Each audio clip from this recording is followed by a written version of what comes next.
theme, topic for tonight. Kasi meron na po tayong, well-known na po ang lifestyle medicine sa mga panahon ito. At alam na po natin na sa huling araw ay hindi na po tayo mag-preach ng gospel. Kasi bawal na po itatago na po ang Biblia. Hindi na po natin ito makikita. Kung kaya, ini-encourage po natin ang bawat isa na mag-memorize na po tayo muli ng mga Bible verses sapagkat ito po ay hindi na natin makikita. Kaya nga sabi sa Biblia din, may panahon na darating na ang mga tao ay maghahanap sa akin pero hindi na panahon upang makita pa nila ang Panginoon. At wala nang magbimensahe, kundi the last message will be the health message. Kaya mga kapatid, actually sa chapter na ito ay tatlo lang ang pinakamahalaga na laman ng lifestyle and activities of the remnant. Ang number one ay conscientiousness in Sabbath observance. Number two, faithfulness in giving tithes and offerings. And number three, establishing of institutions that could help humanity. Kaya lang mas maganda siguro na ating isa-isahin itong tatlo na ito. Ito ang major three things. That in the last days, itong tatlong ito ang siyang kaganapan. Ngunit napakaganda kung atin na lang isa-isahin ang mga specifics na narito sa last day events. Ang number one, a spirit of service and self-sacrifice. Spirit of service. Tayo po ba ay napapagod na sa ating pagserbisyo sa ating kapwa? Lalo na ang serbisyo na yan ay libre, Brother Elder Rubena. Lalo na ang serbisyo na yan ay libre. Napapagod na po ba tayo? Binibiro ko minsan si Myra. Ang SP, ang special nurse ay sa ngayon, at the present moment, ang special nurse ay 2,008 hours. 8 hours lang yun ha. Like ako yung 24/7, bed 1, bed 2 pa. Napapagod naman talaga sapagkat tayo ay human pa. Ang ating katawan ay katawang lupa, kaya tayo ay napapagod. Kaya dinadaan ko na lang po sa biro. But anyway, a spirit of service and self-sacrifice.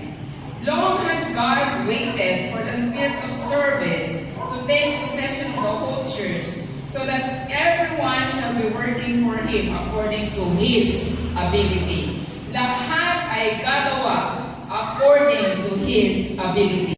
Laking pagsisisi kung ito na pala ang ating last. Malay natin, nakatayo lang tayo sa kalsada, may biglang sumalpok, tapos patay. Malay natin, sumakay tayo sa sasakyan, yung sasakyan natin sumalpok, patay. So, mga kapatid, isipin natin na this day might be my last. Pag naisip natin na this day might be my last, gagawin natin ang pinakamabuti. Hindi para tayo ay i-praise ng kapwa natin o ng lahat. Hindi ganon. Para tayo ay mas malalo makadala ka ng kaluluwa sa Panginoon. Next, conscientiousness in Sabbath observance. Mga kapatid, totoo pala talaga na pag sinabing conscientiousness in Sabbath observance, nung araw, maliliit pa kami, pag Friday pa lang ng hapon, kaya nga, ano ba ang Friday? Preparation Day. Friday pa lang ng hapon, naggagawa na ang nanay ko ng suman. Suman. Na ang suman na yan ay bigas na mayroon ng niyog at lagyan ng asin. Buong maghapon ng Sabado, pagkain pa po namin yon. Our Heavenly Father desires through the observance of the Sabbath to preserve men a knowledge of Himself. To preserve men a knowledge of Himself. Paano tayo makakonsentrate sa mensahe ng Panginoon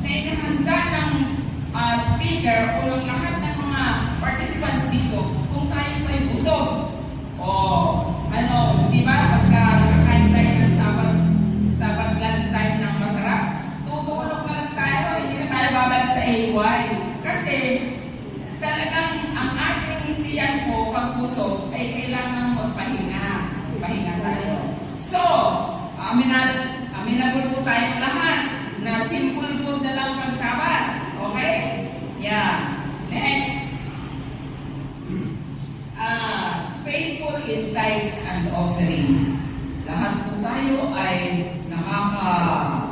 ninanakawan ba daw natin ng Diyos sa Malakay 3:10 ay talaga namang dito tayo nagnanakaw pala sa tithes and offerings.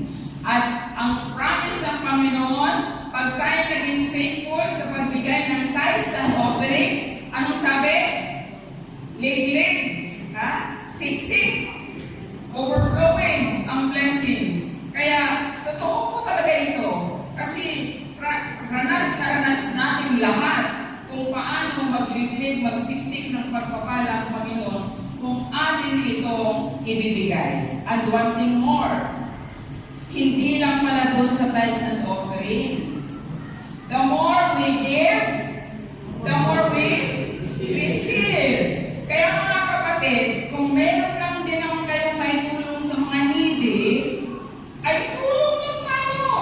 Kasi ang Panginoon ay nakikita lahat ng ating ginagawa. So, pag may pumunta daw sa bahay ninyo na humingi ng tulong, ay scrutinize din natin. Baka mamaya ay nag-aabuso din ang iba. So, scrutinize kung para sa may sakit, para sa patay, para sa serbisyo ng patay, pagtulong mo rin yun. So, the more we become generous, the more blessings we receive from the Lord. Next, establish new institutions. Magsasabi, magkakaka tayo. Like sa hospital. Ang hospital ay nag-expand na. Nag-expand na sa Mindoro, nag-expand na sa Palawan, may expansion pa sa Inla. Bakit kaya? Sabi, darating na ang Panginoon, bakit patayo pa ng patayo yung mga building sa ganito? Bakit ang dami-dami mga plano pa? Parang hindi pa darating ang Panginoon. Hindi. Doon papasok ang occupy till I come. Bakit kailangan natin magpagawa ng mga nung pinapagawa pa lang ito? Ito. May mga nagsasalita na, ay, hindi na yung pagkagamit, darating na ang Panginoon. O nakailang taon ngayon? 2021? Ano na ngayon? 2026? Yun ang ibig sabihin yung occupy till I come. Pagawa lang ang pagawa tayo. Patuloy pa rin na magkaroon tayo ng mga programa. Patuloy pa rin tayong magplano ng kung anong pwede natin may pagawa upang ito ay makaserbisyo sa ating kapwa. Ayun. Medical missionary work. Ang medical missionary work ay pag may nagtawag dito ng may sakit doon, bisitahin natin. Medical missionary work din yun. Kahit hindi ikaw doktor, kahit hindi ikaw nurse, pag nagbisita ka ng may sakit at ipinanalangin mo, ay that is already one of medical missionary works. Hindi lang yan nanalangin ikaw. Nagdala ka pa ng something para madaling gumaling yung pasyente. That is part of medical missionary work. Ngunit, may special work talaga dito ang mga doktor at mga nurses, mga medtech, at kung ano pa mga allied, mga professionals. Kaya, ipagtibay natin as a church yung community outreach, medical outreach. Kaya po tayo ay napaka-busy, napakasigasig sa mga ganon. Sapagkat ito ay one of the activities in the last days. Sapagkat yung mga tao ay lalapit lang sa atin at hindi, ang unang-unang ay hindi Bible study. Ang una-una natin pag-iingan sa mga tao ay medical missionary work. Kasapagkat kung yung tao ay may sakit na, ano daw yun? Ang tao ay pag nakahiga na may sakit na, mas tumatawag sa Diyos. Yun. So, mas papasok ang salita ng Diyos pagka ang tao ay may sakit na. Dito, maintain our health while we can. Ako po ay nag-black rice na ngayon. Kaya parang hiyang ako doon kasi nawala yung aking pamamayan at ako talaga ay nag-increase ng weight. Kaya mga kapatid, let's value our health. Maraming salamat kay Gupta na mayroon na tayong walk with the dog. Kaya huwag kayong magpaliban doon sa walk with the dog. Ngayon, darating na Sunday. Hindi man tayo papasukin doon sa dating pinapasukan. Malawak naman yung ating pwede puntahan. So, maliban sa walk with the dog, ang dami ko lang tinitingnan sa mga YouTube, yung ganun-ganun lang pala. May nagano na doon sa ER.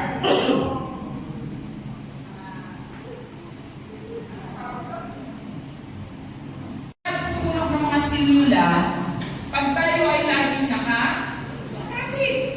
So, pag iyong ginalaw, because our body is built to move. Kaya pag ating ginalaw, kaya siguro dumadami yung mga bukol-bukol sa loob ng ano. Ang mga bukol ay dahil hindi gumagalaw. Ay ano pa? Stresses, mahilig mag-worry, nagagalit, at yung mga ano ay kinikimkim, yung mga sama ng loob ay kinikimkim, kaya masabi huwag magtanim ng sama ng loob kasi naitutubo. Kaya kung may sama ng loob ka sa kapwa mo, puntahan mo siya, diretsahan. Huwag nang ikwento sa iba. Idiretsa mo na lang sa kanya. Hindi naman mas makakagalit pa yun kung narinig yung isa doon sa ibang tao at inilipat sa iyo, may dagdag na o di kayo may bawas na. Diretsahin mo na lang siya. But you can always do it with love. Okay? Mga kapatid, nandun pa lang pala tayo sa nutrition. New start. Eat. Exercise. W. Water. Huwag niyong kalimutan. Ako nalimutan ko. Wala akong tubigan ngayon kasi nagmadali talaga akong lumakad. Water. Next is sunlight. Kapag kayo laging nasa dilim, madilim na yung mukha nyo. Kaya magpaaraw tayo para mayroon tayo laging melatonin at tayo makatulog ng maaga sa gabi. Yun ang reason doon. So, at saka pag hindi ka nang-arawan, pati yung mukha mo ay naka-purino, naka-ganon. So, always smile. The best makeup you can have is your smile. Nung ako'y kinasal, yes, T. Temperance. Kayo ba nakakontrol kayo ng galit nyo? Kayo ba nakakontrol kayo ng pagkain? Ha? Na pag nakakita ng mga sarap-sarap, pagpadlak ay iba-iba, various, gusto yung lahat ay mayroong patikman. Tandaan po ninyo, titigil na kayong kumain pag hindi pa kayo busog. Yun! Tigil kayong kumain pag hindi pa po kayo busog. Kasi yung iba, kain, tapos naglaki na. Tapos, mga problema naman, magpapalayo ko. Magpapalayo ko sa action naman kasi ang laki na. So, before you get obese, o bago ka maging obese, tandaan niyo po yung prinsipyo na yun. Tumigil ka ng kumain habang hindi ka pa busog. Yun. Next, temperance. Lahat ng ito ay temperance. Dala ng temperance lahat because in Proverbs, sabi niya, a man without self-control is just like a city broken down without walls. A man without self-control is just like a city broken down without walls. Next, temperance. Air. Okay, air. Okay. Ang sarap dito sa atin. Pagdating sa Manila, walang daang kahoy. Ang sarap dito kasi may mga oxygen ang ating paligid. Dahil ito sa daming puno. Next, air. Rest. Yun. Ito ang rest. Pagka hindi po tayo nagpapahinga, ay parang katulad lang ito ng isang makina ang ating katawan, na pag hindi mo rin pinahinga yung makina, ay madaling masira. Ang mga sasakyan, madaling masira. pag hindi mo pinahinga. At ang mga bukol din ay doon din nagsistart ng tubo pagka kulang ka sa tulog. Yun. Kaya marami na pong may cancer ngayon because of those things. Okay, next. Rest, trust in divine providence. Mga kapatid, posible naman pala na sa araw ng Sabat ay yung mga madaling kainin, fruits, light meal. Hindi pa po tayo mamamatay nang hindi tayo kumain ng masarap. Kumain na lang po tayo ng masarap during the week and during Sabbath day. We can concentrate more on the listening and contemplating, realizing of our sinfulness and our relationship with God. Na ang Panginoon ay mapapatawad tayo sa ating mga pagkukulang. And another thing is, kung hindi po puno ang ating tiyan sa araw ng Sabat, tayo po ay nakakonsentrate sa ating Panginoon. Amen?